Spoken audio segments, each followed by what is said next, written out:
Hello, welcome to WS Cube Tech. आज की इस मैटलैब के वीडियो में हम देखने वाले हैं कि ऑटो कोरिलेशन फंक्शंस को कैसे हम इवेल्युएट करते हैं और उसको हम कैसे प्लॉट करते हैं इस मैटलैब के अंदर। तो देखिए, हमारा जो एम है वो है program to evaluate auto correlation for the sequence x equals to 1 2 3 and 4। X हमारे पास डिस्क्रीट वैल्यू दे रखा है 1 2 3 4, उसका ऑटो कोरिलेशन निकालना है। तो ऑटो कोरिलेशन निकालने के लिए जो कमांड यूज़ करेंगे वो हमारे पास है x c o r r, और ब्रैकेट के अंदर हम वैल्यू दे देंगे एक्स। तो ये क्या करता है, ये रिटर्न करता है ऑटो कोरिलेशन सीक्वेंस जो हम इनपुट में देंगे। यानी कि एक्स अगर 1 2 3 4 दिया है, उसका ऑटो कोरिलेशन करके हमारे पास आउटपुट में दे देगा। तो चलिए इसी को हम इम्प्लीमेंट करते हैं इस मैटलैब के अंदर। तो सबसे पहले हम क्या करेंगे, एक सीक्वेंस को डिफाइन करेंगे जो हमारे पास दिया हुआ है। तो x की वैल्यू हम एज इट इज़ ले लेते हैं 1 2 3 एंड 4। तो ये हमारे पास चार सीक्वेंस या चार वैल्यूज़ आ गई जिसका हमें ऑटो कोरिलेशन फंक्शन निकालना है।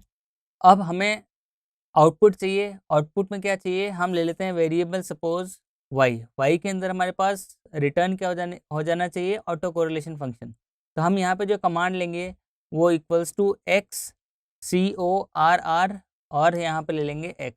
तो ये हमारे पास दो वैल्यूज़ आ चुकी हैं जिसके अंदर x के अंदर हमने इनपुट दिया है और y के अंदर हमारे पास ऑटो कोरिलेशन फंक्शन की वैल्यू आ गई है। तो चलिए इसको रन करते हैं। रन करने पे देखते हैं, तो हमारे पास ये रन हो गया।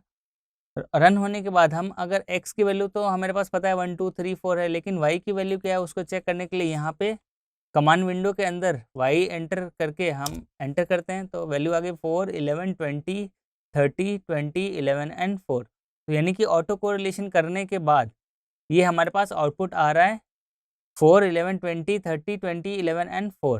तो इसको हमें प्लॉट करना है, क्योंकि हम प्लॉट करके देखेंगे जब भी हम सिग्नल प्रोसेसिंग करते हैं तो हम सिग्नल्स फॉर्म में देख, तो इसको हम सिग्नल फॉर्म में कन्वर्ट करते हैं और इसको भी सिग्नल फॉर्म में कन्वर्ट करते हैं।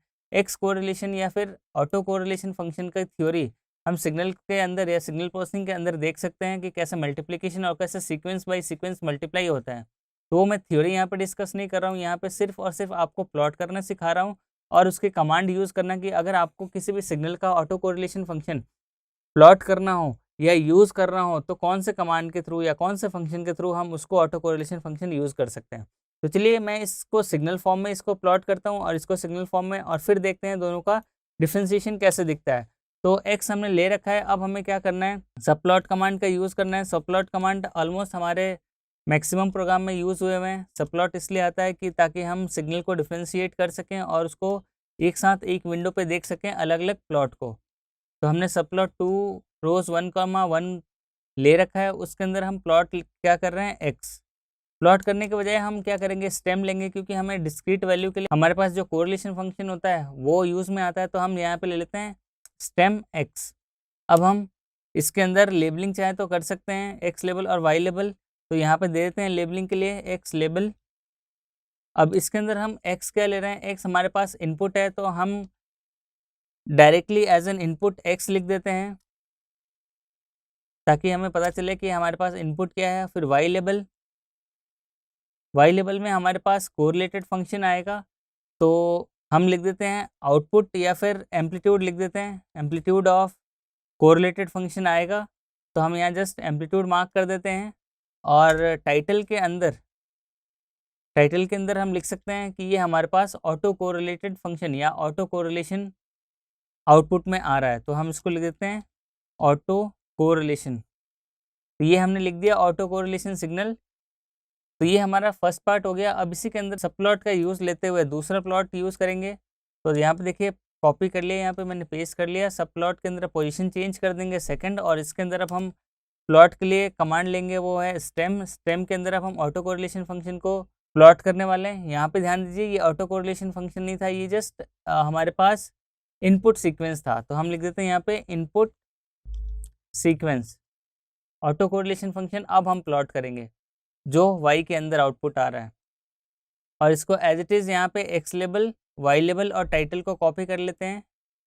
यहाँ पे देखिए मैंने एज इट इज़ कॉपी किया और यहाँ पे पेस्ट कर दिया, यहाँ जस्ट एंटर किया और पेस्ट कर दिया। पेस्ट करने के बाद हम क्या कर रहे हैं यहाँ पे, अब यहाँ पे लिखेंगे ऑटो कोरिलेशन सिग्नल। तो यहाँ पे देखिए अब वापस से एक बार देख लेते हैं, ये हमारे पास एक सीक्वेंस है, इनपुट सीक्वेंस। इनपुट सीक्वेंस को हमने फर्स्ट पोजीशन पे प्लॉट किया है उसको स्टेम करके। तो यहाँ पे सेमीकोलन लगा देते हैं। फिर एक्स लेवल के अंदर एक्स दिया है और वाई लेवल के अंदर हमने एम्पलीट्यूड मार्क किया, टाइटल इनपुट सीक्वेंस सिग्नल आ गया। तो ये हमारा फर्स्ट पार्ट हो गया यहाँ से यहाँ तक। उसके बाद सेकेंड पार्ट के अंदर हमने इसका कोरिलेशन निकाला है, y equals to x c o r r, जो ये ऑटो कोरिलेशन आउटपुट में दे देता है। उसके बाद हम सबप्लॉट कमांड का यूज़ किया हमने, फिर इसी को स्टेम किया है वाई को, यानी x correlated auto correlated function को प्लॉट किया है, फिर लेबलिंग की है और यहाँ पे हमने टाइटल दे दिया ऑटो कोरिलेशन सिग्नल। तो ये तो था हमारा फर्स्ट पार्ट ऑफ सिग्नल और ये हमारे पास auto correlated function second part.